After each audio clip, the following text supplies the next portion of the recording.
Jujutsu கைசனோட வெறித்தனமான ஃபேனா நீங்க இந்த வீடியோ மிஸ் பண்ணிடாதீங்க. ரீசெண்டா JJK சாப்டர் 268 ரிலீஸ் ஆகி ஷின்ஜுகு ஷோடோன் ஆர்க் ஃபைனலா அதோட எண்டிங்க்கு வந்தாச்சு. ஆனா நிறைய பேர் டிசப்பாயிண்டடா தான் ஃபீல் பண்ணாங்க. ஏன்னா ரொம்ப எதிர்பார்த்த பிளாட் லைன்ஸ் எல்லாம் ரிவீல் பண்ணல. இன்னும் 3 சாப்டர்ஸ்ல மாங்கா எண்டிங்க்கு வரப்போகுதுன்ற நிலைமையில சுகுனாவை விட பயங்கரமான ஈவில ஆத்தர் ரிவீல் பண்ணுவாரா மாட்டாரான்னு தெளிவா பாத்துடலாம். வாங்க வீடியோக்குள்ள போலாம். இது உங்கள் அனிவர்ஸ் தமிழ். JJK மாங்காவோட ஸ்டோரி போயிட்டு இருக்க டைரக்ஷன்ல இருக்க பெரிய ப்ராப்ளம்னா சுகுனாவை விட பெரிய த்ரெட்டான மர்ஜர் ஆக்டிவேட் ஆகியிருக்கலான்ற ஃபேக்டை கம்ப்ளீட்டா மறந்துட்டாங்க. இந்த மர்ஜரை பிளாட் லைனா வச்சுதான் சீரிஸ் கொஞ்ச காலமா கொண்டு போயிட்டு இருந்தாங்க. ஆனா இந்த விஷயத்த நெரட்டிவ்ல இருந்தே மொத்தமா தூக்கிட்ட மாதிரி இருக்கு.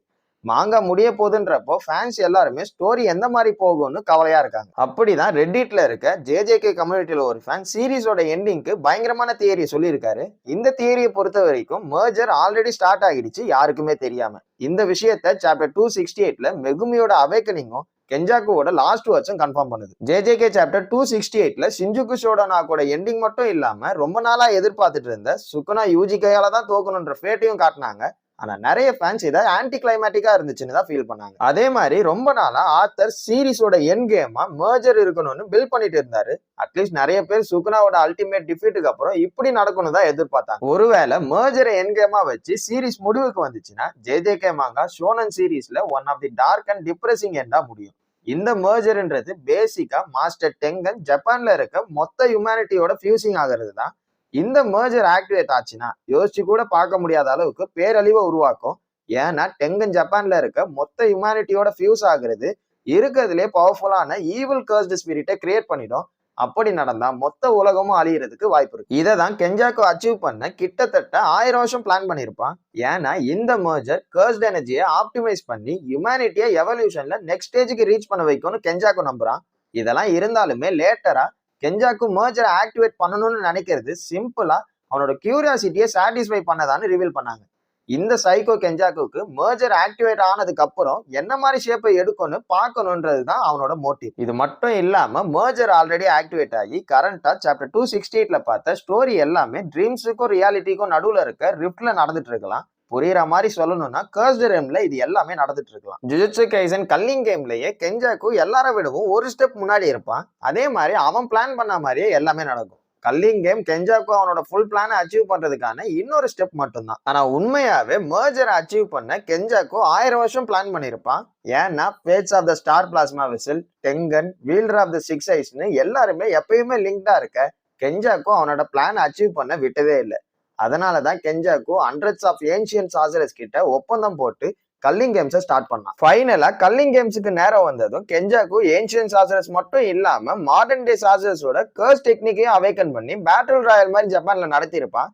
இதுக்கும் மேல போய் ஆர்மி இன்வேஷனையும் பண்ணியிருப்பான் கெஞ்சாக்கு. கெஞ்சாக்கு எல்லாரையும் அவனோட கேம்ஸ்ல செஸ் பீஸ் மாதிரி யூஸ் பண்ணது மட்டும் இல்லாம இந்த கல்லிங் கேம்ஸோட மோட்டிவே சார்ஜரஸோ நான் சார்ஜரஸோ அவங்க ஜுஜுட்சு மூலயமா ஒருத்தர் கொண்டுக்கிட்டாங்கன்னா கெஞ்சாக்கு ரிலீஸ் ஆகிற மேசிவ் கர்ஸ்ட் எனர்ஜியை பேரியர்ஸ்ல ட்ராப் பண்ணிடுவான். அதே சமயத்துல கெஞ்சாக்கு ஃபைனலா யூகி சோசோவை டிஃபீட் பண்ணி டெங்கனையும் பிடிச்சிடுறான். கெஞ்சாக்கு அவனோட ஃபைனல் மூமெண்ட்ஸ்ல அவனோட வில் இன்னரிட்டட் ஆகும்னு சொல்லியிருப்பான். இது கண்டிப்பா சுகுனா கிட்ட அவனோட வில்ல பாஸ் பண்ணியிருக்கான்னு தான் காட்டுது.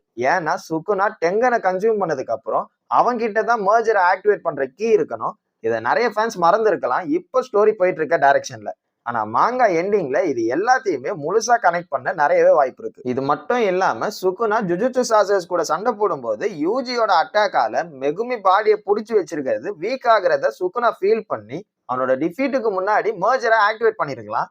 இதுக்கு ஏத்த மாதிரி சுகுனாவோட ஃபைனல் மொமெண்ட்ஸ்ல யூஜி முட்டாளுன்னு மட்டும் இல்லாம கடைசி வரைக்கும் நான் கர்ஸ்ன்றதை மறந்துடாதன்னு ரிமைண்ட் பண்ணிருப்பான் சுகுனா. சுகுனாவோட ஃபைனல் வேர்ட்ஸ் எல்லாமே மேபி தோத்துட்டோன்னு அலட்சியமா சொல்லியிருக்கலாம். ஆனா அதே சமயத்துல சுகுனா அவனோட டிஃபீட்டை பத்தி ஆல்ரெடி தெரிஞ்சு அவன் கர்ஸா சாகும்போது மர்ஜரை ஆக்டிவேட் பண்ணி அவன் கூடவே மொத்த ஹியூமனிட்டியும் அழிக்க பிளான் பண்ணதால கூட இந்த மாதிரி யூஜி கிட்ட சொல்லியிருக்கலாம். இது கூடவே இன்னொரு தியரி படி பார்த்தா சாப்டர் 268 மெகுமி அவேக்கனிங்க ஃபோக்கஸ் பண்ணி தான் இருந்துச்சு.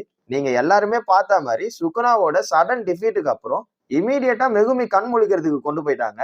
ஒருவேளை இந்த சுகுனாவோட டெத் எல்லாமே மெகுமி அவனோட ஆலைஸ் கூட மர்ஜர்ல ட்ராப் ஆகி ட்ரீம்ல நடக்கிறதா கூட இருக்கலாம். ஒருவேளை ஸ்டோரி இந்த மாதிரி அப்கமிங் சாப்டர்ஸ்ல போச்சுன்னா சீரிஸுக்கு இது ஓப்பன் எண்டிங்கா மர்ஜர் ஆக்டிவேஷனுக்கு அப்புறம் என்ன நடந்துச்சுன்னு கிளியரான கன்க்ளூஷன் இல்லாமே முடியும்.